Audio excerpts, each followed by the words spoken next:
आचार्य चाणक्य ने अपनी चाणक्य नीति के द्वारा ऐसी ज्ञान की बातें बताई हैं जो आज हमारे जीवन में पूरी तरह से लागू होती हैं। जो लोग चाणक्य नीति का अनुसरण करते हैं उन्हें सुख और सफलता मिलती है। आचार्य चाणक्य कहते हैं कि हमारे लिए हमारा स्वास्थ्य सबसे बहुमूल्य वस्तु है। इसका किसी भी चीज़ के साथ समझौता नहीं किया जा सकता। अगर हमारा स्वास्थ्य अच्छा है तो मुश्किल काम को भी आसानी से कर सकते हैं, वहीं खराब स्वास्थ्य में ऐसा करना मुमकिन नहीं है। आचार्य चाणक्य ने अपनी नीति में बताया है कि हमारे लिए नहाना बहुत ज़रूरी है। अधिकतर लोग सुबह उठने के बाद नहाते हैं, लेकिन इसके अलावा भी कई ऐसी स्थितियां हैं जब हमारे लिए नहाना ज़रूरी हो जाता है, जो हमारे स्वास्थ्य को अच्छा रखता है और हमें कई बीमारियों से बचाता है।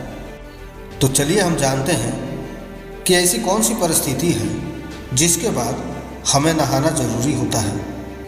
नंबर 1, शरीर की तेल मालिश करने के बाद। आचार्य चाणक्य ने हमें अपने नीति में बताया है कि हमें अपने शरीर की तेल मालिश करने के बाद नहाना चाहिए। जब भी हम अपने शरीर की तेल मालिश करते हैं, हमारे शरीर में रक्त का संचार तेज़ी से होने लग जाता है।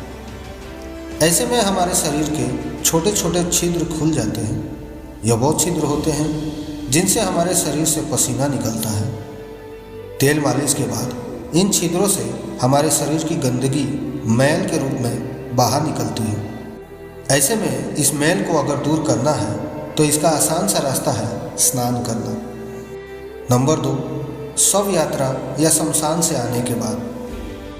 आचार्य चाणक्य ने दूसरा काम यह बताया है कि हमें शव यात्रा या शमशान से लौटने के बाद नहा लेना चाहिए। शव यात्रा मौत की निशानी है। एक लाश के साथ जाने पर उस शव यात्रा के आसपास का माहौल दूषित हो जाता है। शमशान का वातावरण भी दूषित ही रहता है। शमशान में बहुत सारे कीटाणु होते हैं जो हमारे कपड़ों में और शरीर में चिपक जाते हैं। अगर शमशान से लौटने के बाद स्नान नहीं किया गया तो यह कीटाणु हमें रोगी बना सकते हैं। ऐसे में बीमारी से बचने का यही तरीका है कि शमशान या शव यात्रा से लौटने के तुरंत बाद अच्छी तरह से स्नान कर लेना चाहिए और अपने शरीर को स्वस्थ रखना चाहिए। नंबर 3, काम क्रीड़ा करने के बाद। आचार्य चाणक्य कहते हैं कि जब भी कोई स्त्री पुरुष प्रेम प्रसंग करे, उन दोनों को इस क्रिया को करने के बाद स्नान कर लेना चाहिए। महिला और पुरुष जब काम क्रीड़ा करते हैं तब वे दोनों इस क्रिया के बाद अपवित्र हो जाते हैं। ऐसे में उनका नहाना जरूरी हो जाता है। बिना स्नान के चाहे स्त्री हो या पुरुष कोई भी पूजा पाठ नहीं कर सकता। इसलिए जब तक ये नहा नहीं लेते कोई भी पूजा अनुष्ठान नहीं कर सकते और ना ही किसी पवित्र जगह पर जा सकते हैं। ऐसे में इससे बचने के लिए जरूरी है कि यह क्रिया करने के बाद नहा लिया जाए।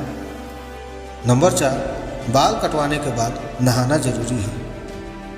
आचार्य चाणक्य कहते हैं कि हमें बाल कटवाने के बाद हमेशा नहा लेना चाहिए। अधिकतर लोग अपने बाल हर महीने कटवाते हैं। ऐसे में आप जब भी अपने बाल कटवाएं, बाल कटवाने के बाद जरूर नहा लें। जब हम बाल कटवाते हैं तो हमारे शरीर में छोटे छोटे बाल चिपक जाते हैं, जो एक तरह की गंदगी ही है। ऐसे में इन बालों को दूर करने के लिए नहाना ही एक रास्ता है। एक बार स्नान करने के बाद इन बालों से भी छुटकारा मिल जाता है। दोस्तों, आज हमने जाना कि वे 4 काम कौन से हैं जिसको करने के बाद स्नान करना जरूरी हो जाता है। आचार्य चाणक्य ने अपनी पूरी चाणक्य में ऐसे ही बहुमूल्य बातें लिखी हैं जो हमारे जीवन में बड़ा बदलाव ला सकती है। ऐसे में आप चाणक्य नीति को अपने जीवन में लागू करें और अपनी लाइफ में एक बड़ा चेंज लाएं। हमें आशा है कि आपको यह वीडियो ज़रूर पसंद आया होगा।